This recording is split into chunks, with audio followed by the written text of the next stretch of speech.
자, 동아시아사 51강 오늘은 135페이지의 내용을 바탕으로 일본과 조선에서 국민국가 수립을 위해서 어떠한 노력을 했는가에 대한 설명입니다. 국민국가란 거는 도대체 무엇이냐? 이거는 어렵게 설명하면 정말 깊게 너무 들어갑니다. 민족주의니 뭐니 정말 깊게 설명해야 되는데 어렵잖아요.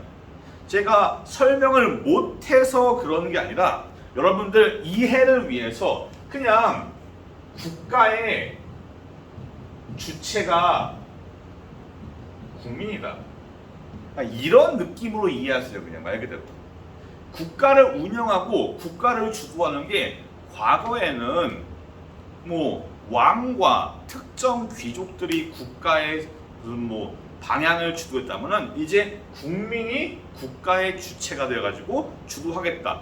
물론 이게 민주주의를 의미하진 않습니다. 민주주의까지는 아니고 약간 좀 입헌군주, 주로 입헌군주제를 말을 해요. 왕의 힘을 제한하고 의회를 만들어서 헌법을 통해서 이제 국가를 운영하겠다 라는 시스템이에요. 그래서 오늘 배울 내용 중에 이런 얘기들이 있습니다. 헌법 얘기가 좀 많이 나와요. 그럼 일단 먼저 일본부터 차근차근 만나볼게요. 자, 일본이 메이지 유신으로 문을 열면서 이제 과거의 개항으로 문을 열었고 메이지 유신으로 개혁을 시작합니다. 한국사 시간에도 대충 유추가 가능한데 우리가 개화 정책을 할 때 다른 나라를 보고 배웠어요. 사절단을 보내가지고 청나라에 보내고 일본에 보내고 미국에 보내면서 사절단을 보내면서 그 나라가 어떠한 발전 상황인지를 배웠습니다. 남을 보고 배우는 게 후발주자한테는 중요한 겁니다. 일본도 마찬가지예요. 이제 개항을 했고 천황 중심의 정부가 들어서면서 메이지 정부가 개혁을 진행을 하는데 얘들도 남을 보고 배워야 됩니다. 당시에 전 세계의 강대국이 누구냐? 일본이 보고 배울 만한 강대국. 여러분들은 미국을 떠올릴 텐데 이 당시에 절대 강자는 미국이 아닙니다. 이 당시에 전 세계 역사를 주도하는 것은 아직 유럽이에요. 유럽의 강대국을 주로 일본이 보고 배우는데 당시에 유럽의 강대국이 몇 개가 있냐? 대표적으로 영국, 프랑스, 독일, 이런 국가들이, 영국, 프랑스는 예로부터 유명한 강자들이고 독일은 새로운 신흥 강호예요. 이 상황에서 일본이 보고 배운다면은 일본에서 근대화를 위해 노력하는 사람들이 보고 배울 만한 나라는 영국과 프랑스가 있겠죠. 당시의 지식인들이 영국과 프랑스를 닮아가자면서 요구를 하는 겁니다. 그러면은 영국은 시스템이 특이한 게 뭐가 있냐? 영국은 왕은 있어요. 왕이 있는데 왕은 군림은 합니다. 왕은 모두의 위에 존재해요. 하지만 지배는 하지 않습니다. 왕이 정치 전반에 나서서 지배하지 않아요. 영국의 의회주의의 전통을 제가 장황하게 늘어놓진 않겠습니다. 우리가 세계사는 아니니까. 다만 영국은 왕의 힘이 제한적이다. 그래서 온건한 헌법에 의해서 의회가 지배하는 입헌제도다 라고 할 수 있습니다. 프랑스 대혁명이 있었어요. 우리가 동아시아사니까 배울 일이 없는데 심플하게 프랑스는 왕이 없어요. 그냥 말 그대로 공화국입니다.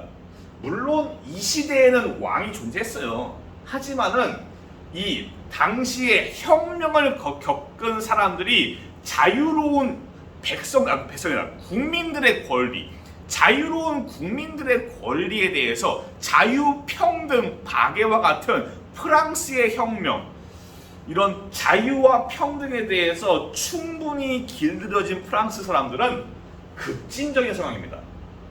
그래서 당시에 지식인들은 영국을 보고 배우자, 프랑스를 보고 배우자 라고 하면서 영국식의 제도라던가 프랑스 혁명의 자유와 평등, 그런 것을 보고 배우자 라고 하면서 정부에게, 메이지 정부에 대해서 서양식 의회를 설치하고 헌법을 만들어서 입헌 군주제를 할 것을 주장해요.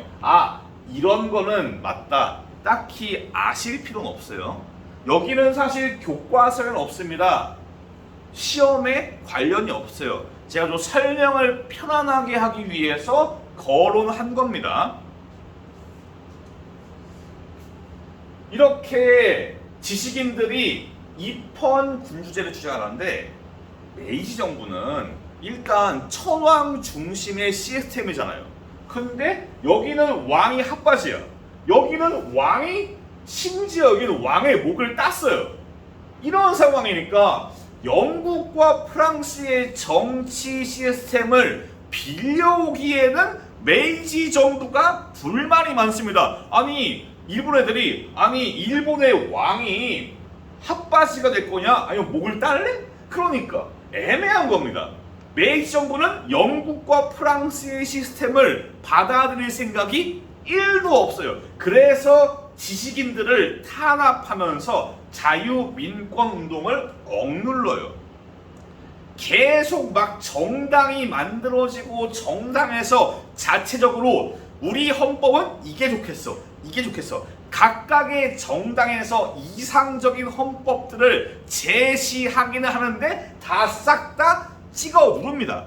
하지만 메이지 정부도 알고 있어요. 의회를 세워야겠다, 헌법을 만들어야겠다 라는 거는 알고 있어요. 서양식의 정치 제도가 필요하다는 거는 알고 있습니다. 그런데 영국과 프랑스를 받아올 수가 없어요. 그러면 어디를 받냐? 그래서 결정한 게 독일입니다. 당시에 유럽에 이토 히로부미를 파견해서 유럽의 시스템 중에서 일본이 배울 만한 게 뭐가 있냐 살펴봐라 해서 이토 히로부미가 가가지고 살펴본 결과, 당시에 그 유럽에서 세력이 강하고 나름대로 선진적인 시스템을 가지고 있으면서 왕의 힘이 센 나라가 어디가 있냐? 독일입니다. 독일은 황제의 힘이 정말 셉니다. 그 당시에 헌법에서 그러했어요. 그러니까 이토라던가 당시에 일본 정치인들이 볼 때, 요거 헌법도 있고 의회도 존재하는데 괜찮다, 이거는 왕의 힘을 철저하게 보장하는 제도로서 괜찮겠다 라고 해서 독일의 제도를 모방해서 1889년에 대일본 제국 헌법을 제정합니다. 이 대일본 제국 헌법을 일단 먼저 만나볼게요. 요거는 내용은 136페이지에 있습니다. 읽어볼게요. 대일본 제국은 만세 일개의 천황.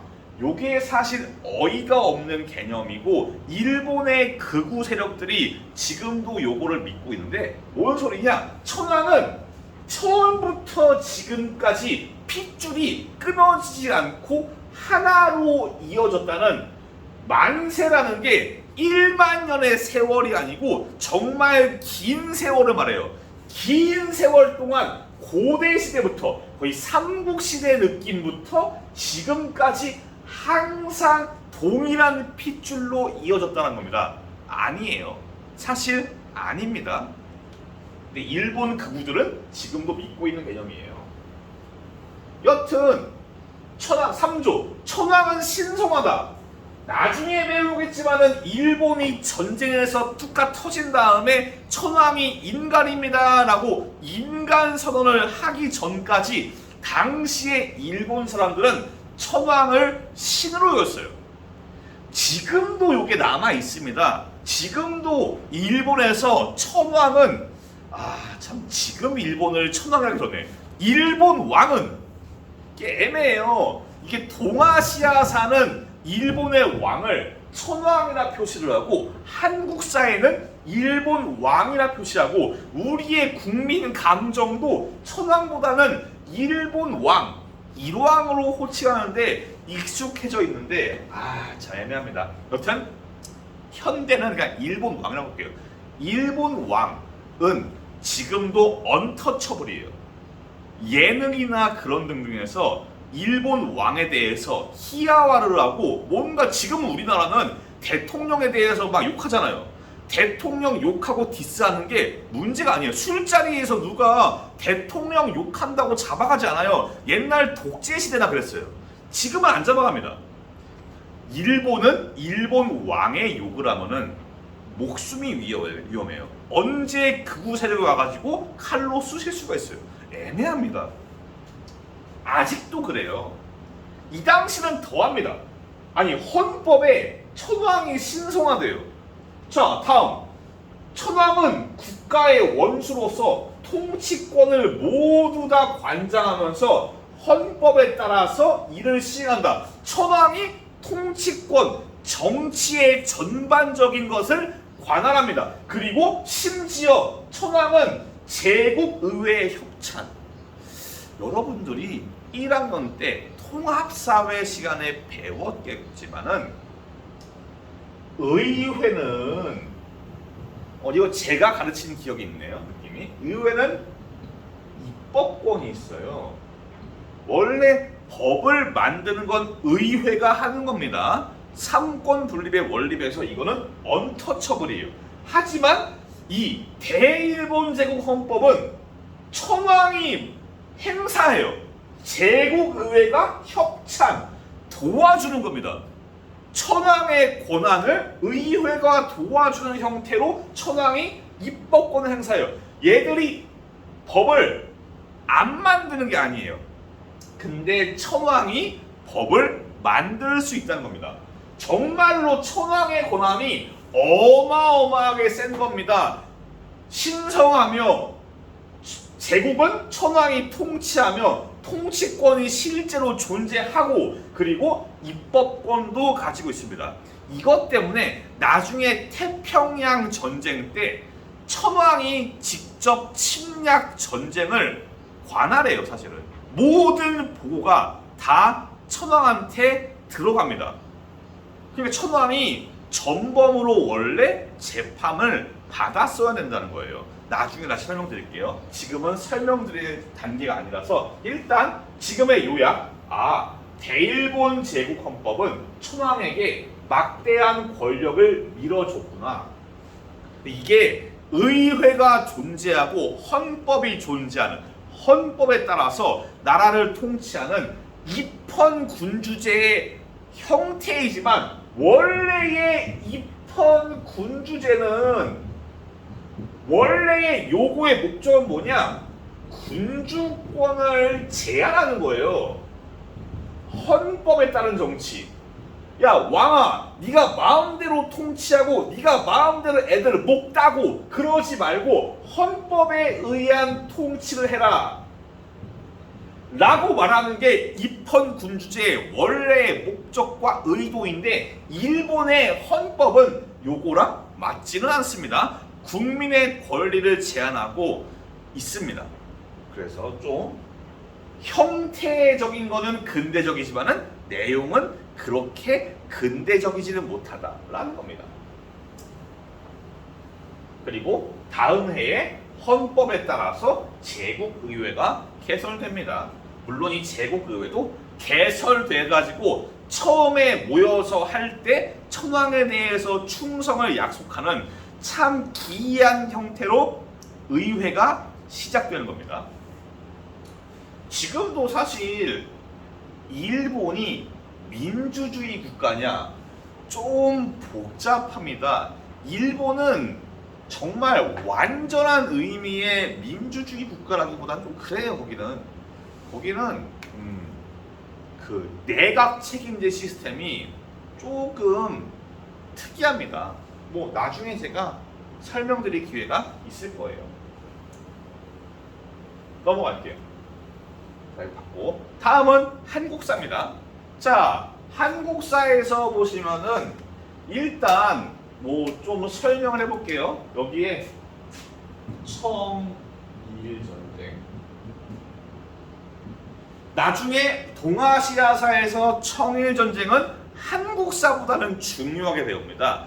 여기에서 일본이 승리해서 한반도에 대한 영향력을 강화하나 했지만은 이제 러시아랑 프랑스랑 독일이 야 일본아 너네 약한 청나라 괴롭히고 그러면 안 되라고 하면서 일본이 다시 총한테 뺏어간 땅을 돌려줍니다. 그러면서 요게 한국사에서는 이렇게 러시아가 주도해서 일본의 세력을 억제하자 야 가만 보니까 일본이 짱인 줄 알았는데 러시아가 갑이네. 우리가 이제 러시아를 빨자 라고 해서 명성황후 민비를 중심으로 한 러시아 친러파가 형성이 되고 여기에서 영향력을 상실하지 않기 위해서 일본이 말도 안 되는 참 그 을미사변을 벌입니다. 그렇게 되자 자 궁궐에서 자기 아내가 죽었어요. 그거는 왕이 죽어도 이상하지 않은 상황입니다. 신변의 위협을 느끼는 고종이 러시아 공사관으로 도망가는 아관 파천을 펼칩니다. 여러분들이 다 한국사 시간에 지난 1학기 때 배웠을 겁니다. 자, 근데 다음 해에 돌아와요. 돌아와서는 야 나라 꼬라지가 개판입니다. 왕을 빙다리 핫바지로 봐요. 사실 그럴만해요. 왕이 자기 쫄려가지고 다른 나라 공사관에 도망가는 게 왕의 위신과 나라의 위신이 개판이에요. 그래서 돌아온 다음에는 나라와 왕의 위신을 끌어올리기 위해서 대한제국의 수립을 선포합니다. 이 대한제국 시기에 이루어진 일련의 개혁들을 광무개혁이라고 해요. 이 광무개혁의 내용, 뭐 양전지계 사업이니 뭐니 그런 거는 동아시아 시간엔 배우지 않습니다. 근데 여기 우리가 포커스가 국민국가 수립이고 헌법과 의회 그런 것들이 해당이 돼요. 대한제국 시기에 만들어진 헌법인 대한국 국제가 요번 파트의 포커스인 겁니다. 그렇다고 광무개혁이 뭔지 모르시면 안 되겠죠. 대한국 국제 여러분들이 익히 아마 1학기 때 만났을 거예요. 제가 살펴본 결과 한국사에 있는 대한국 국제 교과서에 있는 내용과 동아시아 교과서의 대한국 국제가 약간 내용이 다르고 요게 좀 더 동아시아사에 있는 대한국 국제가 좀 더 말을 어렵게 해놨어요. 요거를 번역한 게 어떻게 보면 여러분들이 이해하기 쉽게 적당히 고쳐놓은 게 한국사 교과서에 있는 대한국 국제예요. 자, 일단 대한국 국제의 특징 제2조 대한제국의 정치는 전제 정치이다. 대한국 황제께서는 무한한 군주권을 가지고 있다. 그리고 공법, 국제법에서 말하는 자유, 자립, 우리는 자주국가라는 것을 어필하고 있어요. 그리고 누군가가 고종 황제가 향유하는 군권을 누가 고종 황제의 권한에 터치하면은 니는 우리 신민의 대한제국 국민의 도리를 잃은 자로 간주해서 처벌할 것이다. 종합하면은 대한제국 황제의 짱짱맨 건들지 마라 라는 겁니다. 즉 말하겠죠? 전제 군주정 국가를 선포하는 겁니다. 어떻게 보면은 앞서 봤던 대일본 제국 헌법과 유사한 성향도 있는 겁니다. 이렇게 약간 좀 근대적이지 않은 형태의 헌법이 대한제국에도 등장을 한 겁니다. 심지어 의회도 없어요. 여기는 입헌 군주제가 아닙니다. 우리 대한제국은. 근데 여기에서 입헌 군주제를 주장하는 사람들이 있어요. 바로 독립협회입니다. 스제필이 독립신문을 먼저 만듭니다. 당시에 아관 파천 이후에 나라 꼬라지가 개판이니까 대한제국이 대내외에 스스로의 위치를 조금 끌어올리기 위해서 홍보를 하는데 그 홍보의 수단으로 그 갑신정변 이후에 이민 갔던 스제필, 영어 이름은 필립 제이스, 미국 사람이에요. 미국으로 망명 가가지고 미국에서 영주권을 얻고 미국 사람으로 생활하는 겁니다.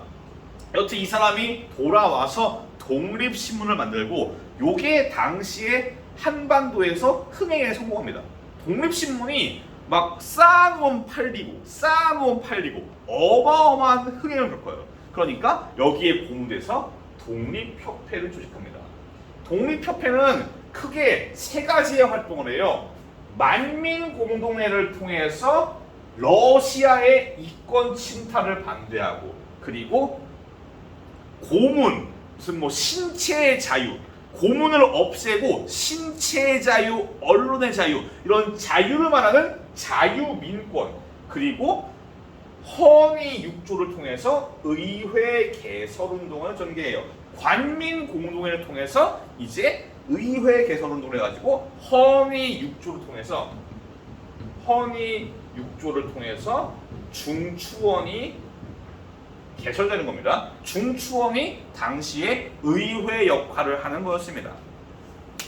독립협회의 입헌군주제, 의회 설립운동이 성공하나 했지만은 보수파들이 독립협회를 오함하고 이를 보고 보수 세력이 전하 폐하 쟤들이 지금 공화정을 한대요 라고 모함해서 여기에 빡친 고종은 자기의 권한만큼은 정말 중요하게 여깁니다.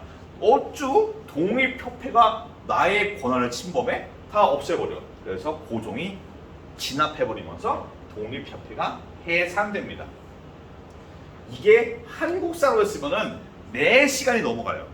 하지만 우리는 동아시아사니까 간략하게 했고, 항상 공부할 때 중단원의 제목을 떠올리세요. 이 중단원의 제목이 뭐냐? 국민 국가 수립을 위한 노력입니다. 아까 설명했죠? 헌법이라던가 의회, 그런 것들. 여기에 전체적으로 막 달달 외우시지 마시고 일단은 포커스를 맞추세요. 이번 파트의 중단원이 국민 국가 수립이니까 여기에서 뭐가 중요할까라는 것을, 당연히 헌법과 관련된 대한국 국제와 관련한 대한제국이 이게 중요하겠죠. 그리고 독립협회의 의회 설립 운동이 중요하겠죠. 그래서 여러분들이 너무 막연하게 외운다기보다는 좀 중단원의 제목을 떠올려 보시면서 좀 학습 포인트를 잡는 것도 좋을 것 같아요.